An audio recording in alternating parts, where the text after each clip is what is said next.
The sound that woke me at 6:42 that morning was the sound of someone making a very expensive mistake. It started with the low growl of a diesel engine somewhere beyond the oak trees, followed by a hydraulic whine, and then a sharp crack of old timber that sent me straight out of bed. My name is Jack Whitmore, and I had lived on those 14 acres outside Pine Hollow Estates long enough to recognize every normal sound around Mill Creek. That was not one of them. I pulled on jeans, a work shirt, and boots and headed down the gravel drive. The air smelled like wet leaves, creek mud, and diesel exhaust. Then I rounded the bend and stopped. An excavator was sitting beside my bridge. One section of the weathered wooden deck had already been lifted away, exposing the dark steel supports underneath. A contractor in an orange safety vest stood beside a flatbed truck while another worker stacked removed boards near the shoulder. And beside a white sport utility vehicle stood Diane Keller, president of the Pine Hollow Homeowners Association, holding a rolled set of plans like she had just arrived to supervise a landscaping project.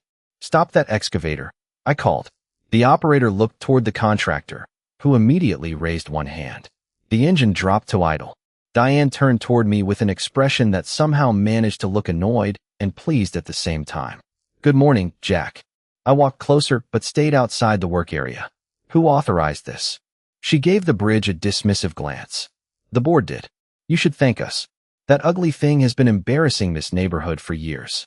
For a second, all I could hear was Mill Creek moving beneath the remaining deck. The bridge was not pretty. It was 47 feet of weathered timber, galvanized bolts, and dark steel, built long before Pine Hollow had decorative stone signs and matching mailboxes. But ugly and useless are two very different things. "Where is your permit?" I asked. Diane sighed. "We have approved plans." That was not my question. The contractor stepped toward us carefully. "Sir, I have a signed work order from Pine Hollow." "For a bridge on whose property?" His expression changed. Diane's did not. She unrolled the plans across the hood of her vehicle and pointed toward a polished drawing of a wider stone entrance. "We are replacing it with something appropriate for the community." I looked past her toward the opposite side of the creek.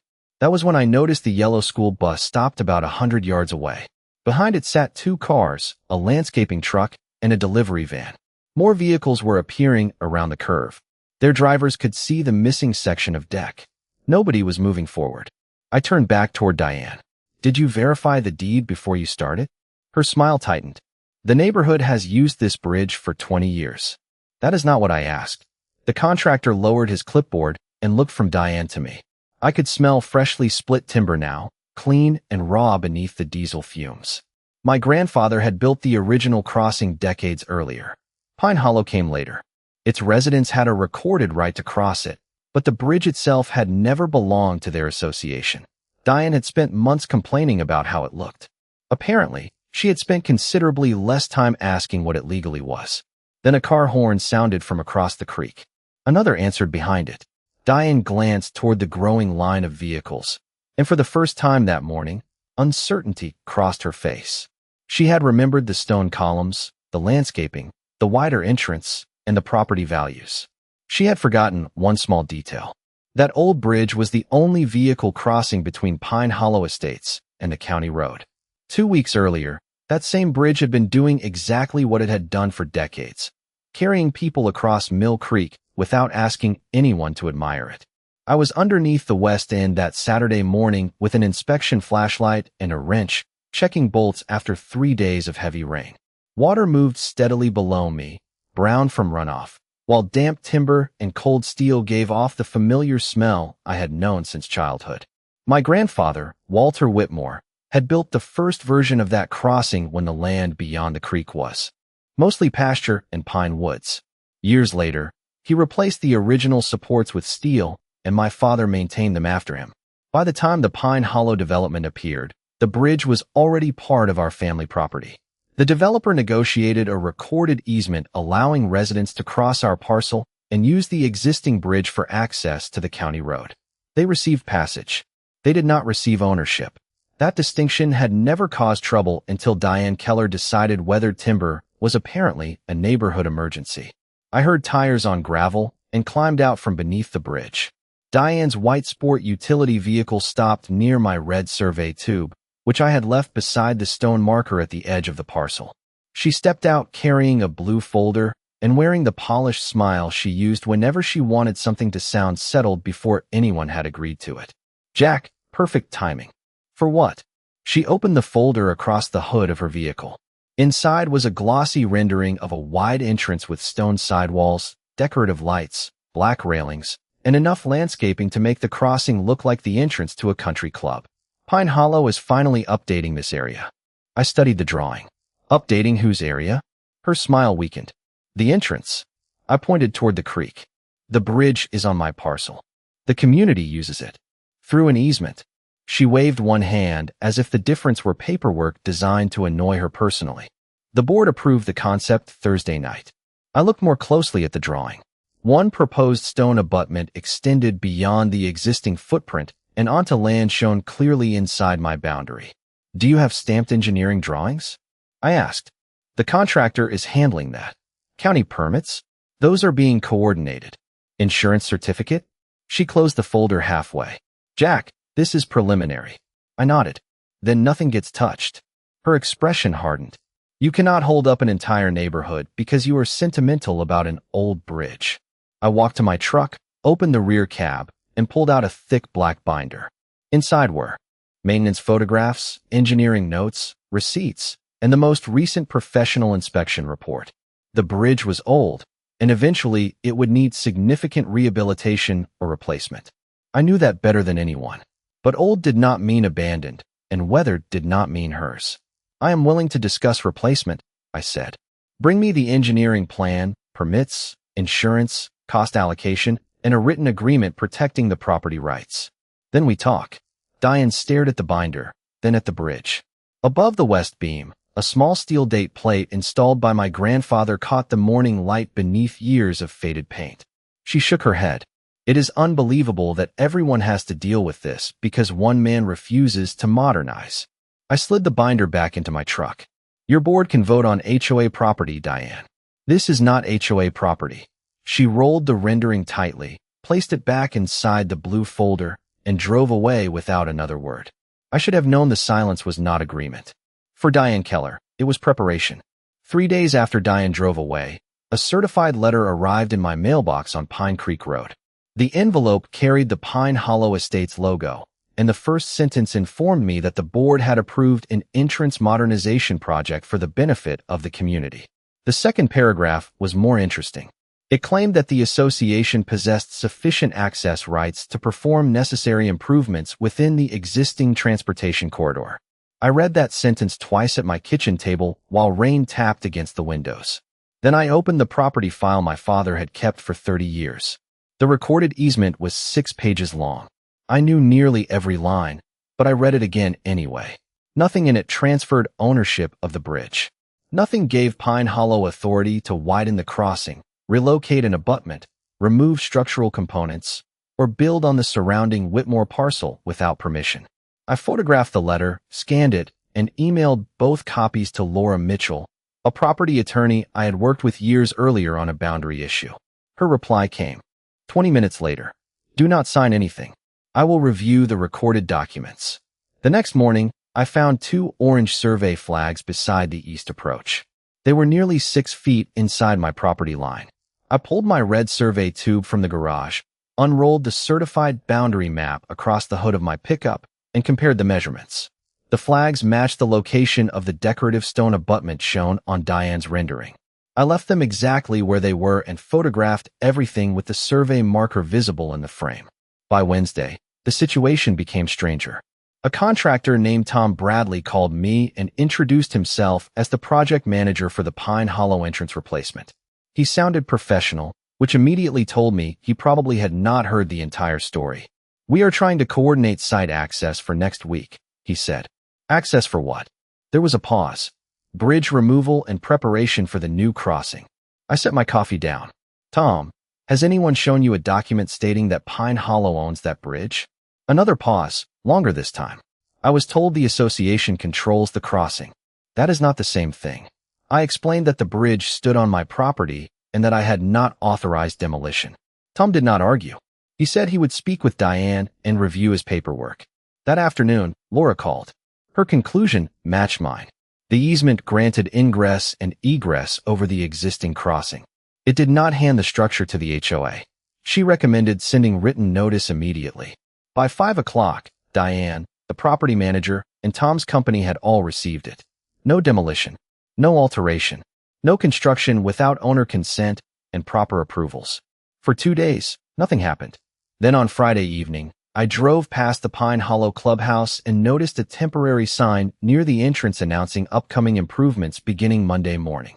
Beneath it sat a rendering of Diane's stone gateway. I stopped my truck and looked at the date. Monday. I had never signed her agreement. Laura had never received revised plans. No one had shown me a county permit. I drove home, placed the black inspection binder beside the red survey tube, and checked the camera overlooking the bridge. Before going to bed Sunday night, I photographed the crossing one more time. 47 feet of weathered timber and steel stood quietly above Mill Creek, exactly where my grandfather had left it. 7 hours later, diesel engines woke me up. At 6:44 Monday morning, Tom Bradley was holding the work order in both hands and looking at Diane as if he had just discovered an entire page was missing from the story she sold him. I stayed outside the marked work zone while the excavator idled beside Mill Creek.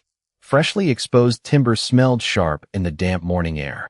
"Jack," Tom said, "my paperwork says Pine Hollow controls this crossing. Does it say Pine Hollow owns the bridge?" He looked down again. Diane answered for him. "The association has maintained access here for decades. Access is not ownership." She folded her arms. "We are not having this argument again."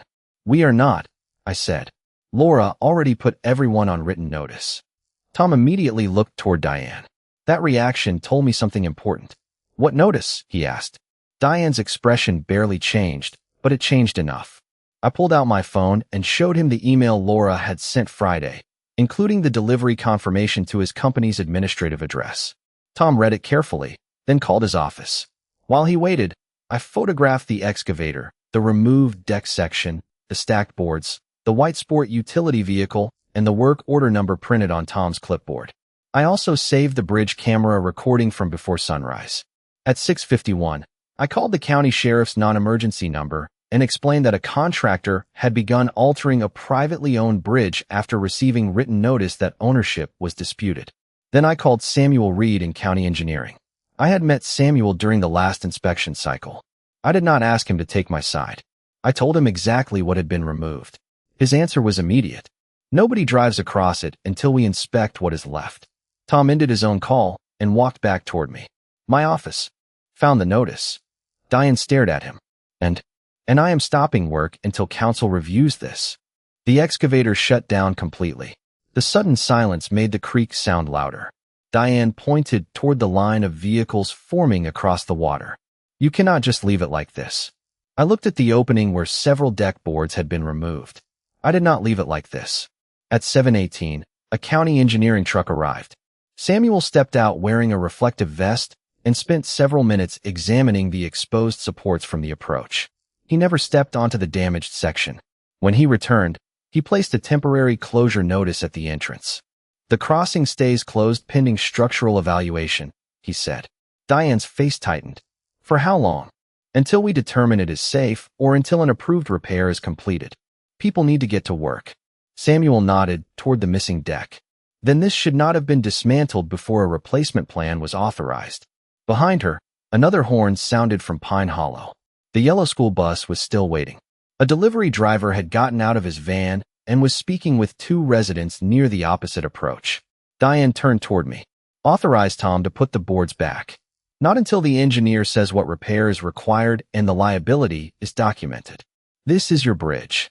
"Exactly." Her eyes narrowed. "So now you are holding the neighborhood hostage?" I looked at the creek, then at the section her contractor had already removed. "No, Diane. I am refusing to guess with 47 feet of infrastructure because you started demolition before you had permission." Samuel glanced toward her rolled blueprint resting on the hood of the white vehicle. "Do you have the approved replacement permit package?" Diane did not answer. For the first time since I had known her, she had no polished explanation ready. And across Mill Creek, Pine Hollow was beginning to understand that neither did she. By 8:30 that morning, Pine Hollow had discovered how many ordinary routines depended on 47 feet of timber and steel. The school district moved its pickup point to the county road, leaving parents to walk their children to the temporary stop. Delivery companies began calling residents instead of driving in. Landscapers parked equipment on the far side and waited for instructions. Nobody was trapped inside the neighborhood, but vehicle access through the normal entrance was gone, and there was no public road around Mill Creek that could simply replace it. An old service track existed farther north through wooded land, but Samuel Reed made it clear that it was not an approved public roadway and could not become one because someone wanted a quick solution. By 9:15, Diane was standing beside my pickup with her phone in one hand and frustration written across her face. "The board expects you to arrange temporary vehicle access," she said. "On what engineering plan?" "Jack, people have jobs." "I know. Then do something." I looked toward Samuel, who was photographing the exposed bridge supports. "I am doing something. I am waiting for the county engineer to tell us what can safely be repaired." Diane lowered her voice. "You could authorize Tom to reinstall what he removed." Tom removed structural deck components under a work order I never approved. Nobody is putting anything back until the repair method, insurance, and responsibility are documented. She stared at me as though patience itself were an act of defiance. Around 10 o'clock, Laura Mitchell arrived carrying a leather portfolio and a certified copy of the recorded easement. She spoke with Tom first, then Samuel, then me. Diane tried to join the conversation halfway through. Laura opened the document across my truck hood. "The residents have a recorded right of ingress and egress over the existing crossing," she said. "That right matters, and Jack is not disputing it. But an easement to cross private property is not ownership of the structure."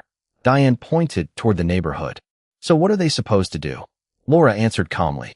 "The same thing responsible parties do after unauthorized work creates an access problem. Preserve the site, cooperate with the county, notify insurers, determine the necessary repair, and document who is authorized to perform it." Tom nodded. He had already contacted his carrier. Diane had not.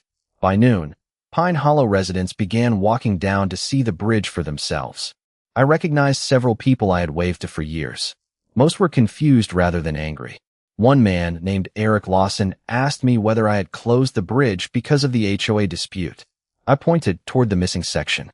"County engineering closed it after demolition started." Diane said you refused to let them fix an unsafe bridge. Laura glanced at me, but I did not need help answering that one. I opened the black binder and showed Eric the inspection report. It needed maintenance planning. That is different from permission to tear it apart. He read the first page, then looked across the creek toward Diane. By early afternoon, that same question was spreading through Pine Hollow. Why had demolition begun before replacement permits were ready? Why had the contractor believed the HOA controlled the bridge? Why had nobody told residents the crossing stood on private property? Diane had expected me to become the obstacle everyone blamed. Instead, every hour the bridge remained closed produced another question she had to answer. At 2:17, Laura's phone rang. She listened for less than a minute, then looked at me.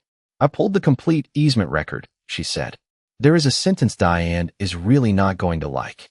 Laura opened the complete easement record across my kitchen table at 3 o'clock, and one sentence changed the entire dispute. The original developer had been granted a permanent right of ingress and egress across the Whitmore parcel by way of the existing private crossing, but alterations to the crossing required written consent from the property owner unless necessary emergency work was authorized by law. Laura tapped the sentence once. There it is. I read it again anyway. Diane had not merely skipped a courtesy call. She had authorized demolition of a privately owned structure despite a recorded restriction telling her exactly what she needed before changing it. I pulled the black inspection binder closer. The most recent engineering report was dated 7 months earlier. It recommended replacing several deck boards within 18 months, monitoring corrosion at 2 connection points, and budgeting for larger rehabilitation in the future. Nowhere did it call the bridge condemned. Nowhere did it recommend immediate closure. Nowhere did it say demolition was necessary. At 4:20, Laura received copies of Pine Hollow board minutes from a homeowner who had attended the previous month's meeting. I expected arguments about safety. Instead, the minutes described an entrance modernization initiative intended to improve appearance, landscaping consistency, and neighborhood presentation. Diane had called the existing bridge visually outdated. The word unsafe did not appear once. I leaned back in my chair and listened to the refrigerator hum. So safety came later. Laura nodded.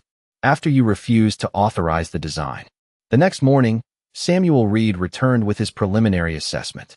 The remaining steel supports had not suddenly failed, but because part of the deck system had been removed without an approved repair sequence, he could not reopen the crossing until a qualified engineer provided a restoration plan and the county accepted the work. That distinction mattered. The bridge had not been closed because it was too old to use. It was closed because someone had started taking it apart. By noon, Tom Bradley's company sent Laura the work order Diane had signed. Attached was a project summary describing Pine Hollow as having authority over the entrance corridor. There was no signature from me, no deed, no easement amendment, no owner authorization. Then came the detail that made even Laura go quiet. The proposed stone abutment measurements matched the orange flags I had photographed 6 feet inside my property line. I pulled out the red survey tube and spread the certified map beside Diane's glossy rendering. The comparison was almost embarrassingly simple. Her beautiful new entrance crossed a legal boundary that the artwork had conveniently ignored. At 2:30, Diane sent an email to Pine Hollow residents claiming the access interruption continued because I was refusing to cooperate with necessary safety improvements. Eric Lawson forwarded it to me within minutes. I did not respond. Laura did. Her reply contained no insults and no threats, only dates. The inspection date, my written request for permits, Laura's notice, the demolition start time, and the county closure time. Attached were the relevant records. By sunset, residents were forwarding that message to one another. I stood beside Mill Creek as orange light reflected off the exposed steel beneath the bridge. The old date plate was still attached to the west beam, scratched and faded but intact. Diane had spent weeks trying to make 47 feet of infrastructure look like an eyesore nobody should care about. Now every bolt, survey line, inspection note, and sentence in the easement was telling the same story. And for the first time, the neighborhood was reading it. By Wednesday morning, Diane had made her second major mistake. She sent another message to Pine Hollow residents, this time accusing me of using private ownership to hold the neighborhood hostage until the association accepted my demands. I read it once at my kitchen counter while the coffee maker clicked behind me. Then I forwarded it to Laura and went outside. Arguing with Diane was no longer useful. Documents were doing a better job. Near the bridge, Samuel Reed had arranged temporary pedestrian access along a county-approved route beside the closed crossing, and residents were moving through in small groups, while vehicle access remained suspended. I helped an older couple carry groceries from the county road side to their waiting golf cart. Later, I helped Eric Lawson move several boxes across. Nobody asked me to. I simply refused to punish neighbors for a decision they had not made. Around noon, Eric stopped beside my pickup. Diane says you want the HOA to buy the bridge from you. I almost laughed. I have never offered to sell it. She also says you rejected an emergency repair. There was no emergency repair proposal before demolition. I showed him Laura's timeline on my phone. His expression tightened as he read the dates. That afternoon, Pine Hollow announced a special board meeting for Friday. Residents began requesting copies of the modernization proposal, engineering records, and Diane's communications with Tom Bradley's company. Tom called me shortly before 5. His insurance representative and attorney had reviewed the ownership documents. "Jack, there is something you should know," he said. He explained that Diane had pushed for the Monday start despite questions from his office about final site authorization. Then he forwarded a message through Laura. I opened it at my desk. Diane had written that demolition needed to begin early Monday before I could delay the project again with unnecessary objections. I stared at that sentence for several seconds. She knew I objected. She knew authorization was unresolved. And instead of stopping, she had treated speed as a way around consent. Laura called immediately afterward. "Preserve that email exactly as received. Already done. Good. Do not post it online." I understood why. This was not about humiliating Diane. It was about establishing a clean record. By Thursday evening, Pine Hollow's board had retained separate counsel to review the project. The contractor had formally suspended all work. Samuel had received an engineer's proposal for restoring safe vehicle access. But nothing could begin until responsibility, permits, and insurance were settled. Diane still insisted publicly that she had acted for community safety. Then Eric sent me the agenda for Friday's meeting. Item 3 was titled Review of Bridge Modernization Authorization. Item 4 was Review of Presidential Project Authority. I read those lines twice. Outside my window, the creek moved quietly beneath the damaged crossing while the old steel date plate caught the last orange light of sunset. Diane had believed starting the excavator before sunrise would put her ahead of me. Instead, every hour she tried to save had become another timestamp in Laura's file. And on Friday night, Diane would have to explain those timestamps to the same neighbors she claimed she had been protecting. Friday night, every folding chair in the Pine Hollow clubhouse was occupied before the meeting even started. I stood near the back beside Laura while Diane sat at the board table with her blue folder, the same one she had carried to my bridge 2 weeks earlier. She looked composed until the board attorney placed a projector image of the recorded easement on the wall. The room became quiet enough to hear the air conditioner cycling overhead. The attorney read the section granting residents ingress and egress across the existing private crossing, then stopped at the sentence requiring owner consent for alterations. Diane leaned toward her microphone. The board believed the safety exception applied. Laura did not argue. She placed the 7-month-old inspection report beside the easement. The board attorney read the recommendations aloud: scheduled deck maintenance, corrosion monitoring, future rehabilitation planning. No condemnation. No emergency demolition order. Then Samuel Reed explained that county engineering had closed the crossing only after structural components were removed without an approved restoration sequence. I watched several homeowners turn toward Diane. Eric Lawson raised his hand. So the bridge was open Monday morning until demolition started? Samuel nodded. Correct. Diane immediately said the association had been acting on professional advice. That was when Tom Bradley stood from the second row. He looked uncomfortable, but his voice stayed steady. My company was told Pine Hollow controlled the crossing and had authority to proceed. The board president pro tempore asked whether Tom had received my written authorization. No. A deed showing association ownership? No. An approved owner-signed site agreement? Tom shook his head. No. Laura then placed Diane's glossy entrance rendering on the table beside my certified survey. The projector enlarged both documents. Even residents sitting in the last row could see the proposed stone abutment extending roughly 6 feet across my boundary. Diane stared at the screen. That design was preliminary. Exactly, Laura said, which is why demolition should not have preceded final authorization. Then came the email. The one telling Tom's company to begin early before I could delay the project again. Nobody shouted when it appeared on the screen. Nobody needed to. Diane tried to. Explained that she meant administrative delay, not avoidance of consent, but the timeline was already visible beside the message. My written objections, Laura's formal notice, the scheduled demolition, the 6:42 start, the county closure. Her own words connected the dates better than anything I could have said. After 40 minutes of discussion, the board voted to suspend Diane's authority over the bridge project pending a formal governance review. Separate counsel and the association's insurer would handle negotiations from that point forward. The modernization plan was withdrawn.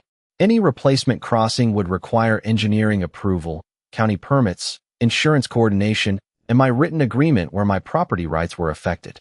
Diane closed the blue folder slowly. For weeks, she had treated that folder like proof that a board vote could make ownership disappear. Now it held nothing that could change the survey line. Outside, temporary lights illuminated the damaged bridge across Mill Creek. Laura joined me near my pickup after the meeting. They want to discuss restoration Monday. I looked toward the old steel date plate still attached beneath the west beam. Good. She studied me for a moment. You do not seem very excited. I never wanted to beat the neighborhood, I said. I wanted my bridge back. And for the first time since the excavator arrived, rebuilding it was finally the only argument left. 8 weeks later, I stood beside Mill Creek at 7:15 on a clear Saturday morning and watched the first car cross the new bridge. There was no ceremony, no ribbon, and no polished speech from the homeowners association. Just the quiet sound of tires moving across fresh timber decking while sunlight filtered through the oak trees. The replacement still measured 47 feet across the creek, but almost everything else had changed. A licensed engineering firm had designed it. The county had approved the plans. Insurance representatives had documented responsibility for the demolition and restoration costs. Laura had negotiated a written agreement confirming my ownership while preserving Pine Hollow's recorded access rights. Every signature that should have existed before the excavator arrived now existed before a single replacement board was installed. Tom Bradley's company completed much of the reconstruction under professional supervision, and to his credit, Tom treated every property line like it was painted in bright red. The decorative stone abutment from Diane's original rendering disappeared entirely because it would have crossed 6 feet onto land the association did not own. Instead, the new approach followed the existing footprint, with stronger railings, improved drainage, and structural upgrades that made sense rather than simply looking expensive. Pine Hollow residents started driving through shortly after the county removed the closure signs. Eric Lawson was among the first. He slowed beside me, lowered his window, and smiled. "Feels good to have a front door again." "Take care of it," I said. "We planned to." Diane was not there. She resigned as association president during the governance review and stopped attending project meetings. I never celebrated that. Her resignation did not rebuild anything. Engineers, contractors, attorneys, insurers, permits, and patients rebuilt the bridge. A week before reopening, I had asked Tom to save one piece from the original structure. The old steel date plate my grandfather installed had survived the demolition, scratched, and faded beneath decades of paint. I cleaned it in my workshop and brought it back that morning. After the traffic slowed, I fastened it to the inside of the new west railing, low enough that most drivers would never notice it. The metal felt cool beneath my fingers. For a moment, I could remember standing there as a boy while my father checked bolts and my grandfather complained about creek mud on his boots. Pine Hollow had not existed then. There were no stone neighborhood signs, no association meetings, no architectural committees. There was only land, water, and a crossing somebody had taken responsibility for building. I stepped back and looked at the new bridge. It was cleaner than the old one. Stronger too. Maybe Diane would even have called it beautiful. That thought made me smile because beauty had never been the argument. Ownership was not about keeping something old forever. I had told Diane from the beginning that I was willing to replace the bridge. All I had asked was that the work be engineered, permitted, insured, and authorized before anyone touched property that was not theirs. She mistook patience for obstruction and a board vote for ownership. In the end, the neighborhood got the safer crossing it needed. I kept the property rights my family had protected for decades, and every document finally said exactly who was responsible for what. I ran my thumb once across my grandfather's date plate, then walked back toward my house as another line of cars crossed Mill Creek behind me. Diane thought ownership was about who could tear something down.